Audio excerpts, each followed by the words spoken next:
Hola amigos de Wine News TV Puerto Rico, 5 y 13 en Puerto Rico, 10 y 13 en Londres. Vamos a hablar con un comunicador que descubrí gracias a la Wine Wife, Tom Gilbey. He estado hablando con él para ver de qué vamos a conversar hoy, todo un personaje. Ahí está mi amigo Fernando Arteaga, se acaba de conectar. Y bueno, vamos a conversar un poco de su carrera en el vino. Les comento que hace como unos 2 meses, Wine Wife, que siempre ellos nos estamos enviando reels y contenido, me envía este video de esta persona con gran energía, gran carisma, gran sencillez, gran capacidad de comunicar hablando de vino, y evidentemente uno nota el acento británico. A mí me encanta el humor británico, me encanta la música, la cultura de Gran Bretaña, y ahí es que doy con este personaje Tom Gilbey, que en efecto es un personaje, ya lo conocerán, con su bufanda, y me encanta cómo él comunica el vino con pasión, con sencillez. La entrevista, la charla va a ser en inglés, él no domina el español, no es que yo domine el inglés, but here he is, Tom. I was just, touting your horn. I was just telling everybody how cool you are and to my gorgeous wife, Wine Wife TV. And I'm drinking some vino, some white vino. I will tell you about it in a bit. Let's see if we can make the connection. There you are, bud. Edward, how are you? We're here. We're fine. Love, you're hablando español. Do you know Spanish? You know a little bit? No. I hablar poquito. Poquito. Where exactly are you, man? West London, Putney, with my wine behind me. Oh, I love it.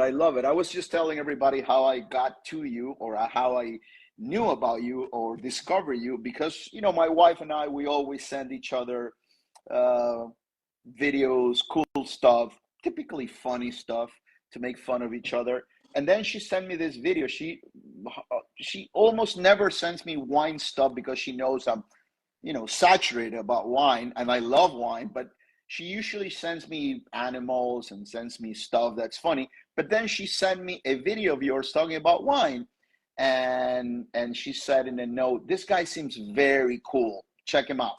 And then I love your video, your energy, your charisma, your humbleness, how you are, very savvy when it comes to wine, but you communicate wine very relaxed. So thank you for existing, first and foremost. And tell me all about you. Who are you? Who's Tom Gilbey? Well, Eduardo, can I just say that I'm just looking at all these amazing people joining this call, and yeah. I know some of them. I just seen a friend of mine from Chassagne-Montrachet join this call, Fabrice Amiot. And so you've got all these people on this call, and all these amazing people. It's fantastic. Someone from Padstow. We got some people from Spain. I'm actually traveling to Spain in 4 days.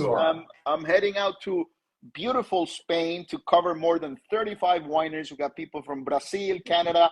I am in gorgeous Puerto Rico, of course. So Tom, who are you? What's your background? Why are you into wine? I love your WhatsApp photo with one of my idols, Tom Cruise. Just love that. Love that photo. The floor is yours. Oh, you're kind, Eduardo. So I'm drinking a Corona Veltliner, and then I'm going to start. Good to see you. So I am old in wine, but new to social media. Okay.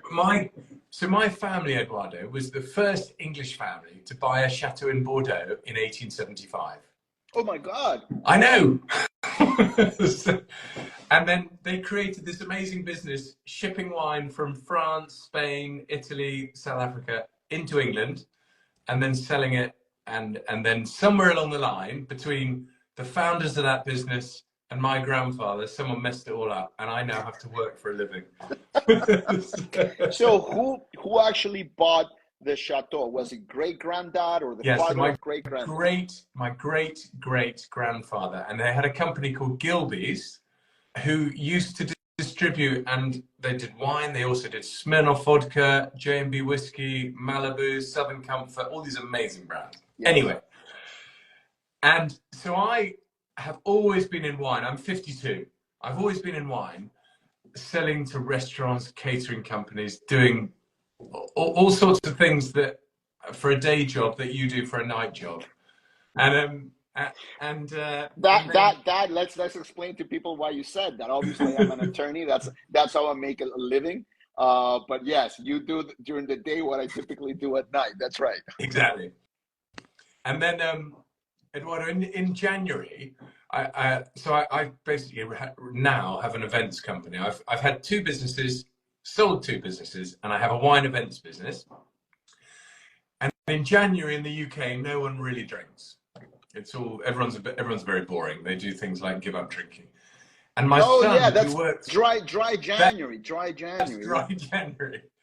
So my son, who works for me, and in fact I think I work for him, but he works for me.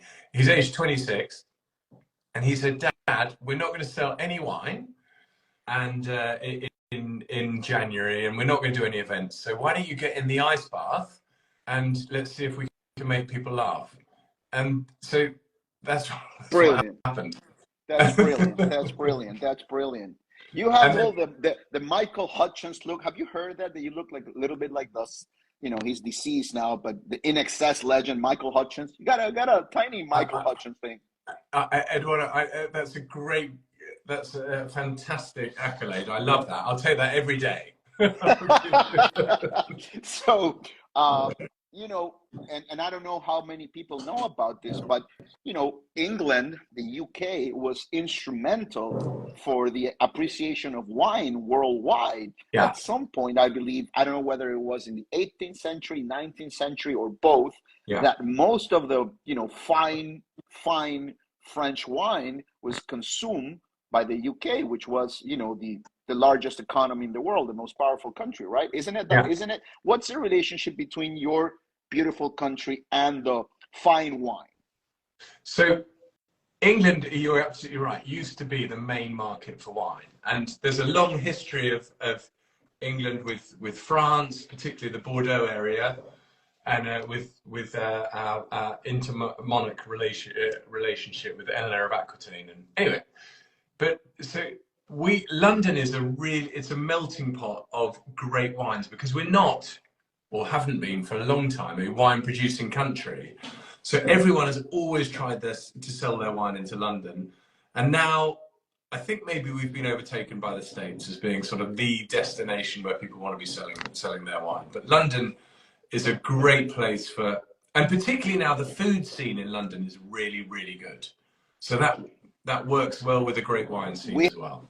We have a comment here, which is exactly the video through which I found you. Virag Mari says, and we have a lot of questions. Please, if you can, use the question mark bubble, the bubble on the bottom of your screen to post questions for Tom. Your wine marathon. That's the video my wife sent you. Come say hello. Come say hello. Come say hello. Come say Tom hello is awesome. Come say hello. Wine Wife TV. There she is.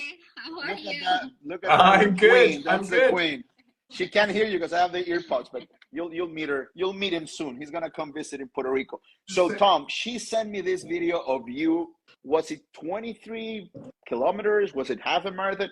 And you were drinking wine at the end of each mile or something. And I said, this man is nuts, but he's awesome. Eduardo, you'll love this. So a marathon, so it's 26.2 miles, yes, which is I think 43 kilometers. Yes. Okay? And I was raising money for the hospice that looked after my mum when she died. And when I started running the marathon, I had you know, at the time of the race, I had I had £2,000 sponsorship, so maybe $2,400 or whatever it is. And then my son said, well, you're not going to win this race, Dad. And I was a bit surprised by that. He said, so let's see if we can do something let's do something a bit funny. And so he organized groups of people to be at every mile. So, hold on, buddy. So your son came up with the idea of having or you came up with the idea? He did? He came up with the idea. Brilliant. So Brilliant. I gotta meet your son. You gotta your meet son. me too. One of my heroes is Conan O'Brien. You know Conan O'Brien, the American. Of course, like he's I do. He's one of my idols, right? I follow him religiously since I was a kid. And when I saw you doing that, and you know, and you're fit, of course, you're not like, you know, a big guy. You're fit, but at the end of each mile, drinking a glass of a different wine and trying to find out what it was, and you, Syrah, no, damn it. And then this is Rioja. I absolutely loved it. It was so silly. I looked at, someone's from the hospice. So Nikki has just messaged from the hospice. Yeah, we raised over 30 grand, £30,000. Amazing, my friend. And you did it through comedy and without any, you know how the wine business sometimes is so filled up with pomposity and protocol and technicalities. You make wine fun. Well, that it should be fun, shouldn't it? Yeah, of course. Of course. We had this, so he did this, he got these people to have wines. They got their own wines, give me tastes, and then the race was on the Saturday, and on the Monday he said, I'm going to just take 3 hours in the morning just to do this video. And he showed me this video, and he'd done it to this music, this Benny Hill music, which is like a really stupid English program, like really stupid. I used to watch that growing up in Ecuador, the Benny Hill show. Yeah. I used to watch that. I love British dry humor. I absolutely adore it. Well, I said that's too stupid. We can't post that. And he said, you missed the point entirely, Dad, and press send. and that's how you found me. So. Congratulate your son. Okay, now let's get into not business, but our chat. Yeah. First, I want to take some questions from the audience, if you don't mind. Yeah. So here I have from Harry. Tom, what is your best value supermarket wine? In parentheses, and I assume this is, he needs a quick fix, for when you are in a hurry for a dinner party. Okay, so it's a red wine, and it comes from a supermarket in the UK, Waitrose, and it's made by an estate in the Languedoc in Minervois, and it's called Domaine Maris Syrah. And it is such a great, it's £9, £9.50. So that's going to be $13, $14, something like that. And it's really great red wine. Totally biodynamic. Awesome. Very good. This also responds to Steve Berman 91. He says best red wine for value and quality alike. I would assume this is the same answer, right? Yeah. I think that's a great. I love red wines that taste of wine rather than alcoholic fruit juice. You'll be the same. Oh, and totally. So much. Totally. And I'll show you my wine in a bit. I'm drinking a wine made by a friend in a different country from where he was born and has his principal place of business. So we have a comment here. Considering watches, love that name. Tom, are you looking for a TV career with your wonderful personality? You should be. What's the answer to that? I'm game. I'm game. If that was to come my way, it'd be hilarious. Do you know, Eduardo, I say, if this all ends tomorrow, then I've had a lovely time. But if we go on, anything we can do to make wine fun, I'm game. We have Nathan. Nathan says, or is asking, what's a good alternative to Sancerre for someone on a budget? That's a good question. Okay, so I would always stick in the Loire. So Sancerre's Sauvignon Blanc, and I would stick in the Loire. And I really love Menetou-Salon, which is the village sort of very close to Sancerre. And I also love Sauvignon Touraine. So if you're on a budget, yes, Touraine. Touraine is amazing. I get Touraine here in Puerto Rico. Here it's, I think, $18 a bottle, and it's lovely Sauvignon Blanc. Yes, that's where I go. The main bottle. Have you had their Pinot Noirs from that same winery, Touraine? Really good, really good, really good. Yeah, fresh, nuanced, earthy, savory. I love when a wine is savory, when you get that dirt, that saltiness to it.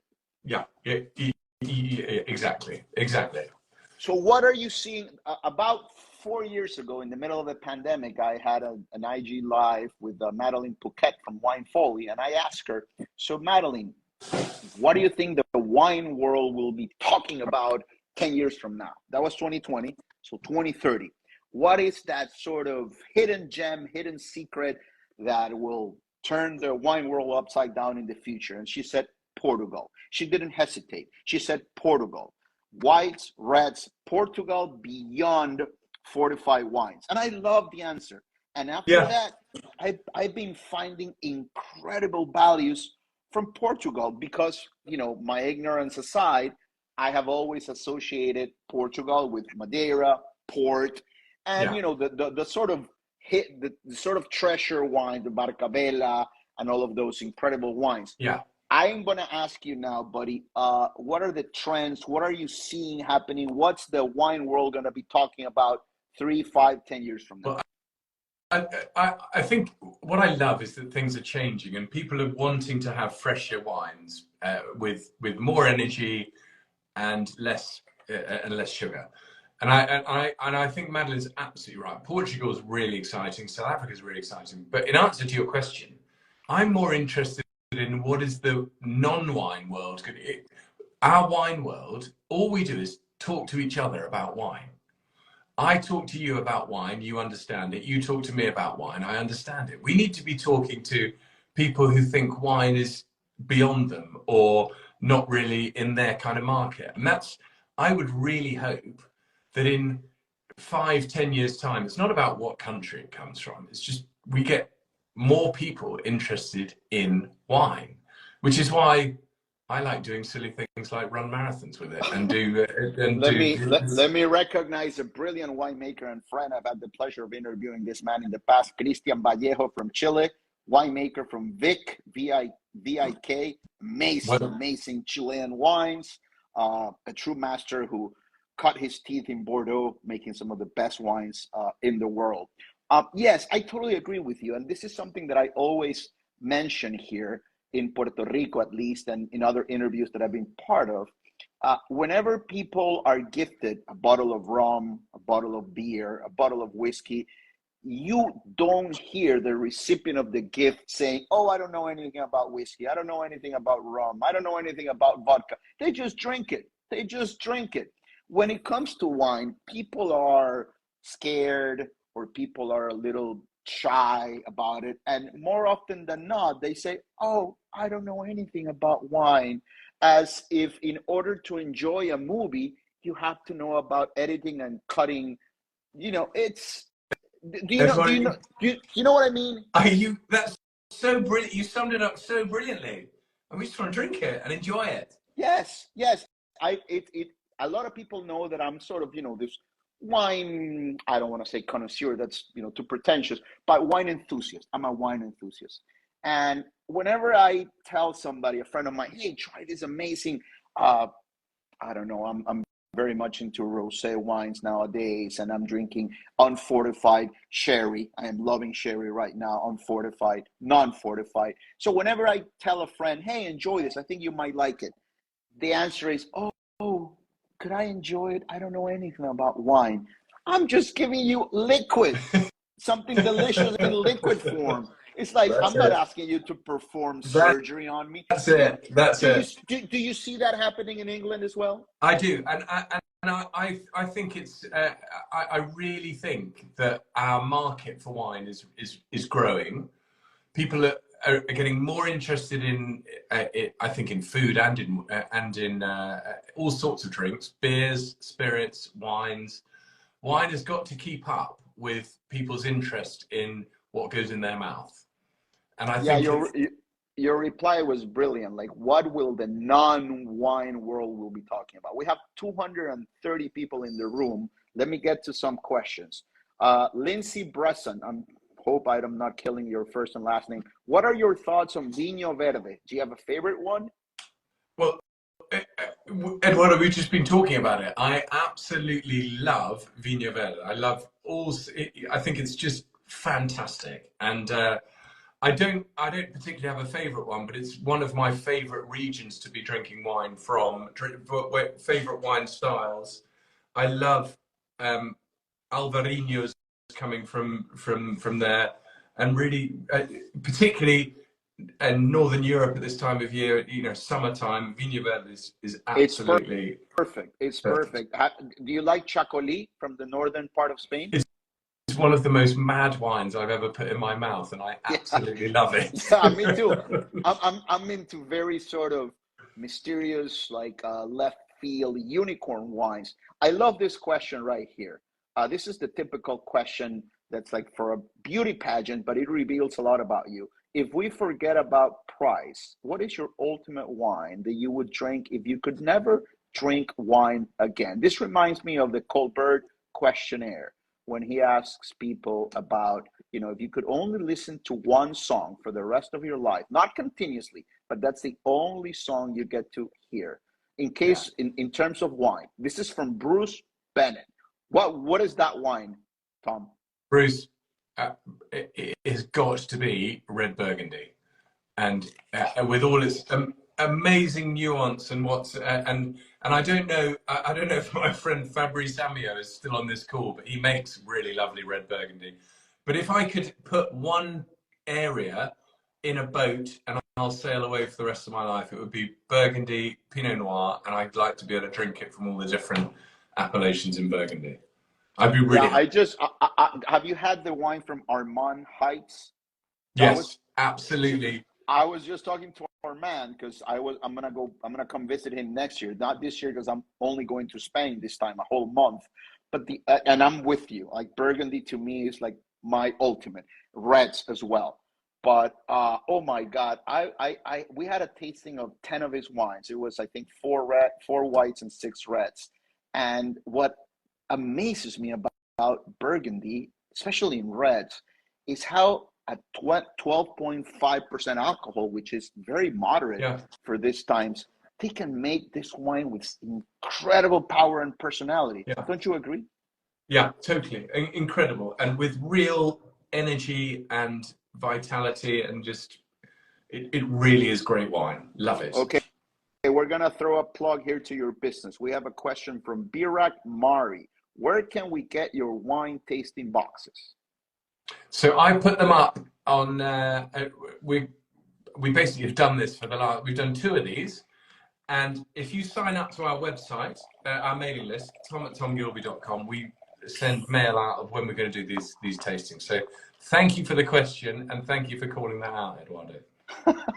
I love this wine. Ride with the Wine asks, Tom, are you planning to taste a second world worst wine? You already did the first one. I did. So I've done a little clip on what I think one of the worst wines in the world is. I've got to tell you a story. It's Jamshed, which is an Australian wine that I'm sure they only sell to us Brits because we're the only people stupid enough to buy it. That's the British humor that I adore. They only sell it to you. Okay. And I panned it in our London Marathon video, and quick as a flash, they sponsored me 500 quid and said no hard feelings, Tom. And the second worst wine in the world, is Odd Socks Shiraz, and I don't want to taste any of them. You can keep them. Let me show you what I'm drinking. So this is made by Hector Duriguti from Argentina, from Mendoza. But he's making, and this speaks about how wine has become so global nowadays, you know, with social media being a part of it. But he's from Argentina, and he's making wines in Galicia. This is a white wine from the Ribeiro region. This is Trexadura with Albarino. This is spectacular wine. Vinos de Aldea from 2018. I mean, it's so savory. It has vibrancy, body, white fruit, pure fruit, minerality. You feel the ocean, tension, like the string of a guitar. You know, well built, well made, balanced alcohol. And this is, as I told you, Eduardo, I tell you, so you're drinking from Galicia. Yes. Dylan's just asked, what am I drinking? I'm drinking from Austria, a Gruner Veltliner from Weingut Dernburg. But just on what you say, Eduardo, I love, normally in Galicia, we just go for Albarino. And generally that's most of what most people have heard of. And it's often delicious. Yes. But these great varieties like Trexadura, Godello, and all the other bits that are going on there are making wines that I think you've got in your glass that have just that little bit of added extra interesting. I love it. I literally love it. It's going from going to soft porn to full on pornography, my friend. Eduardo, no complaints from me. I'm sort of a clown myself. This, or I think I am. Raíces del Miño. This here in the United States or Puerto Rico for that matter, but we're part of the custom Yeah. zone of the U.S. is about $25, and it's delicious, absolutely delicious. It's primarily Treixadura. For those of you out there who recognize Galicia or Rías Baixas for that matter as only Albarino, seek out Treixadura. Can I do another plug for? Can I do a plug for a red that I'm now drinking, which is from one of my favorite areas, Saumur-Champigny in the Loire, and it's a Cabernet Franc, and it's biodynamic. La Folie Saumur-Champigny, which is summer red all over, and it's just like red berry-tastic. It's beautiful. I love the bell pepper and the sort of gunpowder note of those wine. What's the alcohol nowadays? And I just mentioned the word pornography, because nowadays a lot of the wines you see coming out of in some parts of the new world, they're 14.9, 15% alcohol. They want to compete with a chocolate shake, and they're impossible. What is that? 13. 13. I can't. 13. Oh my, that's beautiful. I love this question from Dylan. Love the name, Bob Dylan, what a master, and Dylan Thomas, the poet. Here is a question for you both. Just turned 18, and I like red wine. I love young people coming into wine. Which red wine should I try? I can afford up to 100. That's a good number. I can afford up to 100 pounds a bottle. My God, I would buy 4 bottles with that budget. Go ahead. I tasted a wine the other day that I thought was absolutely outstanding, and you could not like it. So you're 18 years old. I would probably not go for anything too complicated like a Bordeaux or a Burgundy or something. I tasted Conchitora's Don Melchior Cabernet Sauvignon from Chile the other day, 2017, that was about 110 pounds a bottle. It was absolutely delicious. So straight off the bat, that's what I'd give you. And you could. So it's Conchitora's Don Melchior Cabernet Sauvignon. Yeah, made by Enrique Tirado. It's mostly Cabernet Sauvignon with a tad of Cabernet Franc, and it's spectacular. Very well, high praise, very well regarded. I would advise that you also take a peek at, and I'm loving the wines from Priorat in Spain, in Catalunya. They're very well made. There's a wine that I love called Clos Mogador. That's amazing wine. Made by René Barbier. I think that it's one of 80, 90. I'm friends with his son, with René Jr. Okay, one of the best wines. It's one of the best wines in the world, full stop. Exactly. Absolutely outstanding. Exactly, and I think it delivers amazing qualities, typically a blend. I love the rusticity of Priorat, how you have this combination of animal with finesse, how you have this earthy notes with this sort of very ripe fruit notes. I just love Priorat. I fell in love with wine, Tom, about 18 years ago, after tasting a wine made by Álvaro Palacios, Les Terraces. And that wine, it really opened up something for me. It was like a parting of the waters of sorts. I was 27 years old. I had just passed the bar exam. I was with my in-laws at their beach house, about 45 minutes from the metro area here in San Juan. Puerto Rico, by the way, is a gorgeous island. You have to visit someday. If you like the beach and the Caribbean, you have to come. Sure. And I was served this wine. We were having barbecue steak or something, and I had wine before, of course, but it was sort of a revelation for me. It was like an epiphany. And you know what, that wine literally talked to me. That wine was like, hey, I am much more than an alcoholic drink. There's history in me. There is political tension in me. There is human beings trying to save the land of their ancestors, and it was unbelievable. Have you had that experience with a wine? Yeah. And before I answer that, just so people can remember, you've talked about Alvaro Palacios, so amazing winemaker. And there's and for a sort of entry level, Petalos as being Oh, like outstanding. So remember that, people on the call. Petalos from Alvaro Palacios is absolutely, that'll give you a glimpse into what Eduardo is talking about. And I've Pétalos had del that. Bierzo, Mencia grape, amazing. A good friend of mine, Ferran Centelles, who's writes for Jansen Robinson, he's from Catalonia, recently said it's one of the best values. I think it's under $35 and it's delicious. It's really good. And so my light bulb moment with wine was at the Millennium, and I was sitting at my desk and I was selling wine at the time, and I had a case of wine that I wanted to just check that was okay to sell at this price. It was a red Burgundy made by a grower called Domaine Leroy, spelled Leroy, Leroy. And she used to be the winemaker of Domaine de la Romani Conti, which is one of the most expensive wines in the world.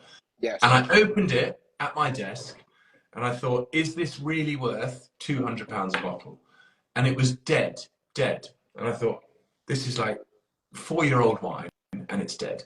And I left it for 20 minutes and it became the most amazing thing that I've ever smelled in all my life. It was just bursting with all sorts of fruits, flowers, other smells that you could get. And I just thought, this is a proper wine. This is what wine does. And actually, going back to your question of what do you want, where's wine going to be in 5 years' time? I mean, I'm no expert at vodka. And I know whiskey is an incredibly complex drink, but wine does something that I'm not sure any other liquid can do. It just can't, and it tells stories that no other liquid can do. So I love it so much, and would, if we can get a wider audience to appreciate that, would be fantastic. Yeah. I do believe that there is this sort of Burgundian thing happening, at least in Argentina and other parts. It involves studying sites, I mean, studying plots of land, the specificity of it all. Because, here in Puerto Rico, Argentina is huge, and I've seen this trend of trying to dial back a bit extraction and ripeness. That there was a period of time, maybe 10, 15 years ago, and this lasted for more than a decade, where you had the so-called Parker style of these big fruit bombs, massive wines, that after 3 glasses, you had like an anesthetized palate. And Argentina sort of, through Malbec, tried to piggyback on that for a bit. Now they're not doing it anymore, and they're studying the different plots of land, the crew concept of each parcel provides something different, like they do in the southern part of Italy with the contradas, with the Nerello Mascalese and those wines. I think studying of sites will give us some amazing stuff. Well, it will also make wines different. So at the moment, when you're talking about 10 years ago, where the trend was to make big, soft, juicy wines, in certain vintages, it was difficult to tell whether wine was from France or from Argentina. And it was everyone was just trying to make headbanger wines. And actually now, the trend, as you say, Eduardo, is for wines to be made in a vineyard and just expressed through a bottle and through a glass. And that's so exciting to see. I agree. I had this call with somebody that I consider a friend, because just like I consider you my friend now that we speak via WhatsApp. Alejandro Vigil, winemaker at Catena and El Enemigo, brilliant winemaker. I'm sure you've tasted his wines before. And he was telling me something that I'll never forget. He told me something that I'll never forget. He said that a lot of the commodities you buy that are made somewhere else in the world usually just tell you the country: made in China, made in England, made in the United States. But with wine, it happens that in the bottle, you have a specific address: made in the, help me out here, in the Ribera del Duero, Soria village. right? Yeah. So it speaks to a place, like a pin, like dropping a pin in the map. Totally. And you can see that in a place on the other side of the world. You go to a supermarket and you see the name of your town. I completely agree. But it's what makes it so fun for you and I and lots of people on this call to be able to or try to taste wine and figure out where it comes from. Yes. Because that's the whole thing about blind tasting a wine or tasting a wine is we want to be able to feel that, yes, that's speaking from where it's at. Exactly. So we have a question from Wastaubi. Tom, what are your thoughts on Napa Merlot? Was Paul Giamatti right? Such a great film, Napa Merlot. So this must be aimed at Sideways, and where they don't drink Merlot and they want Pinot. You can get very, very good Napa Merlot that's been completely sideswiped by Sideways. To be honest, I haven't tasted lots of them, but made by the right grower, I'm sure it's really great wine. So I'd take that. All right. This is a question that comes from me, and then because you're such a character that I want to sort of replicate a couple of questions from the Colbert questionnaire. Okay, so what are you seeing trending? Because I really admire, Great Britain. I think that it's such an illuminated country because it's, where all of the things come from. America came from there in a way. So what are people talking about drinking? What's sort of the in thing nowadays? Besides, obviously, Bordeaux, here it is. Bordeaux and Burgundy are always in. They will never be out. But aside from those two, what's the jib of the jab of sorts? The jib of the jab in London is natural wine, and it drives me literally mad. Someone asked me the other day, by the way, Eduardo, you're about to lose 159 people who are on this call by what I'm about to say. I just want to talk to you. So my only aim here is to become your friend, and I already have your WhatsApp contact, so I can hang up right now. I can bug you for the rest of my life. Eduardo, great. So someone said to me the other day, why don't you like natural wine? I said, it's not that I don't like natural wine. I just don't like people who only like natural wine. And brilliant. And we've got in this, particularly in London, there's a real thing for natural wine. And if you had two people, if I had two experts in natural wine and I asked them what natural wine was, I can assure you they would tell me different answers. And basically, natural wine is minimal to no intervention, where you have organic grapes, you ferment with natural yeasts, and you don't use very little. Anyway, so that is my beef at the moment, because we've got restaurants in London producing wine lists with just natural wines on, so natural and orange wines that are really expensive. And to be honest, many of them taste like cider, and it drives me absolutely mad. They taste like kombucha. Is kombucha a thing there? Like vinegary? Yes, yeah, exactly. Yeah. All right, so a couple of questions here, borrowing from the great Stephen Colbert. Mr. Gilbey, what's the best sandwich?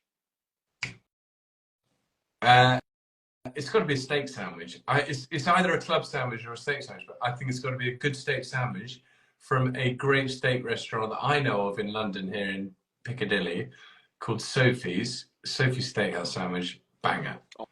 And what would you drink with it, Eduardo? I would drink with that a Bonarda from Argentina, or I would drink, I really like the Nebbiolo grape, but not a Barolo or a Barbaresco, maybe a Nebbiolo dell'Alba, something with acidity, crunchy red fruit, because I want the steak to be the protagonist. I hate when people say, oh, the tomahawk steak must go with a Napa cab. No, the Napa cab the wine has to be the supporting actor to the state. The cab cannot be Meryl Streep or Robert De Niro. Hell no. Hell F no. If you have a tomahawk steak, you know, and some people say you have this ossobuco, marvelous ossobuco, which is, you know, big thing. And then you want to have something, you don't want to have something big on the side. You want to have sort of a, I don't know, let me tell you about an actor or actress that I love, like a Benicio del Toro from Puerto Rico. Great actor, but in a supporting role. Eduardo, I love that you say Bernarda. Bernarda. We rarely see that over in London, and it's a great variety that I think is just affordable. Super affordable. It's love earthy. It's low alcohol, and it has soul.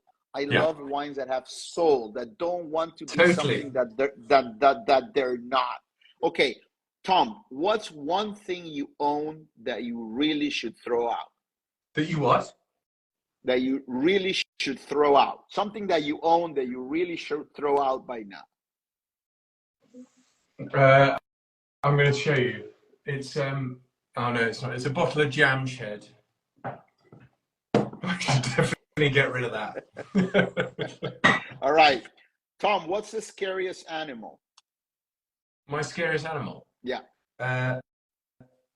Crocodile. Okay. Apples or oranges? Apples. Yeah, definitely apples. Okay. Have you ever asked someone for their autograph? Yes, definitely. May I ask who and whether you got it or not? Yeah, no, him, Roger Federer, and I got him. Yeah. I love Roger Federer. Of course you love it. Who doesn't love Roger Federer? But Barishnikov playing tennis. That backhand is like, I was big on video games, and I love the Castlevania series with that guy with a whip, Simon Belmont, whipping away ghosts and goblins. Roger Federer's backhand is like a whip. Yeah. Perfect whip. So good. Okay. What do you think happens when we die, Tom? Well, actually, I think we come back as something else. I think we definitely come back as something else, which is why don't be an asshole in this life. Yes. Because yes. Because when you come back, you could be the cat that you threw stones at when you were a kid. Eduardo, you've got it. Absolutely. What's your favorite action movie? Can Top Gun be an action movie? Of course, yeah. It is an action movie. It is an action movie. It's not suspense or drama. Okay. What's your favorite smell? I think this is an easy one, of course. Well, I mean, wine is my favorite smell. Aside from wine, let me grant you the benefit of some, because you know we're two wine heads talking here. But aside from wine, okay, I really love the smell of petrol. I do. I like it as well at the gas station. Yeah, and I've always felt that there was something wrong with me. Like, am I an addict? Yeah, right. I probably am. What's your least favorite smell? My least favorite smell is nail varnish. Hate that. Yeah. Some wines smell very chemical. All right. They do. Okay. What's the most used app on your phone? At the moment, it's Instagram. Exactly. You nailed that one. That's good. Okay, two more, and then two final ones, and we're done. Yeah. You get one song to listen for the rest of your life, not continuously, but that's the only song that you can listen to. If you turn on your speaker or whatever. Okay, I'm going to be really soppy. It's "Snow in Vegas" by David Gray, because it's the song when my mum died, and that's just it's sweet. It's a great song, and I love it. Okay, I'm gonna check that out. I don't know it. Describe the rest of your life in 5 words.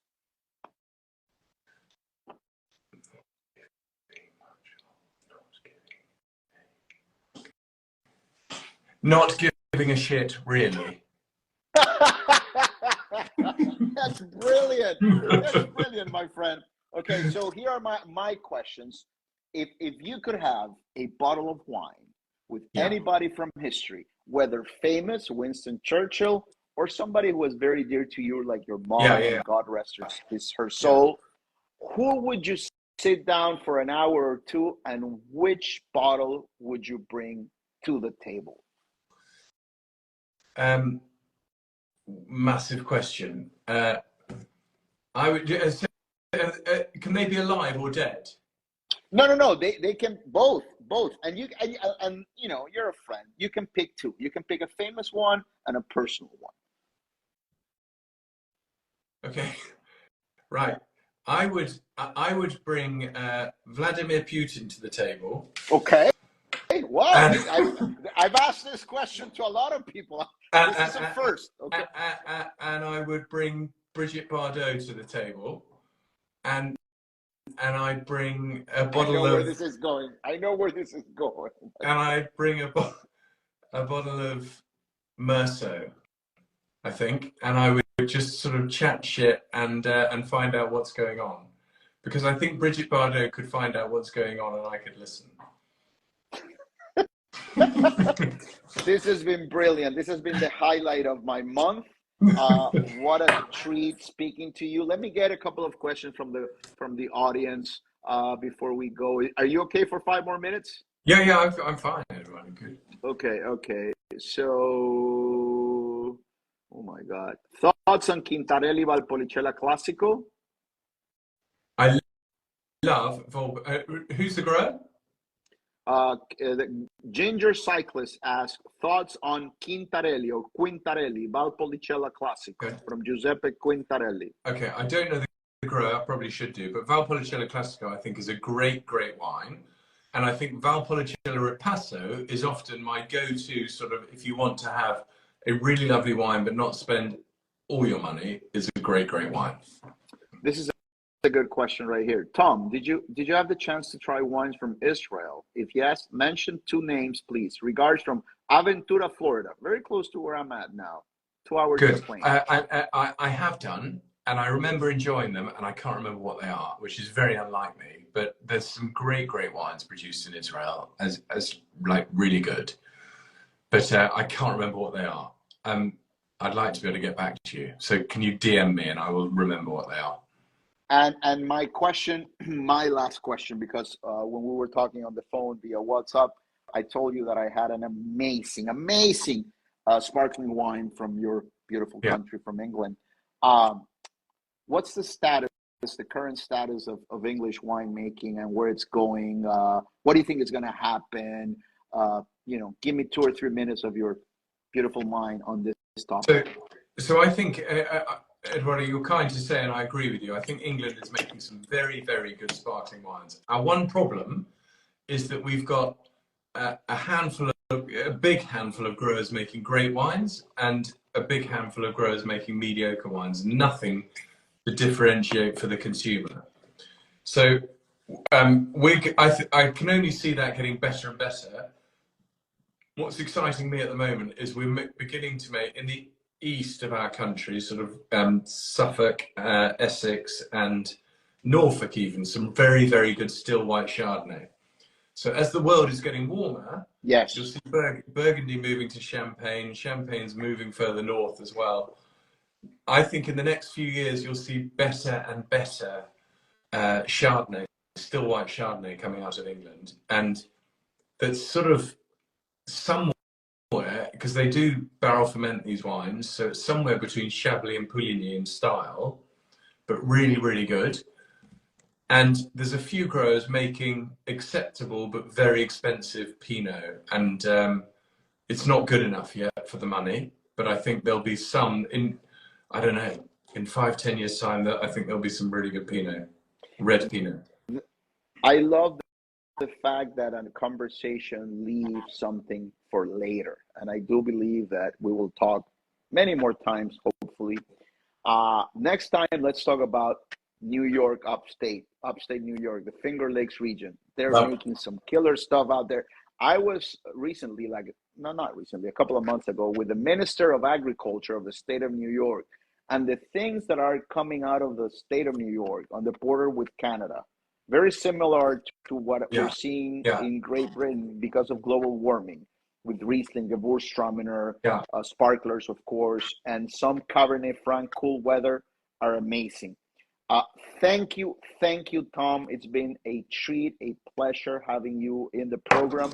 I am going to make this available in my podcast via Apple Podcasts and Spotify. Do you get anxiety from wearing white shirts?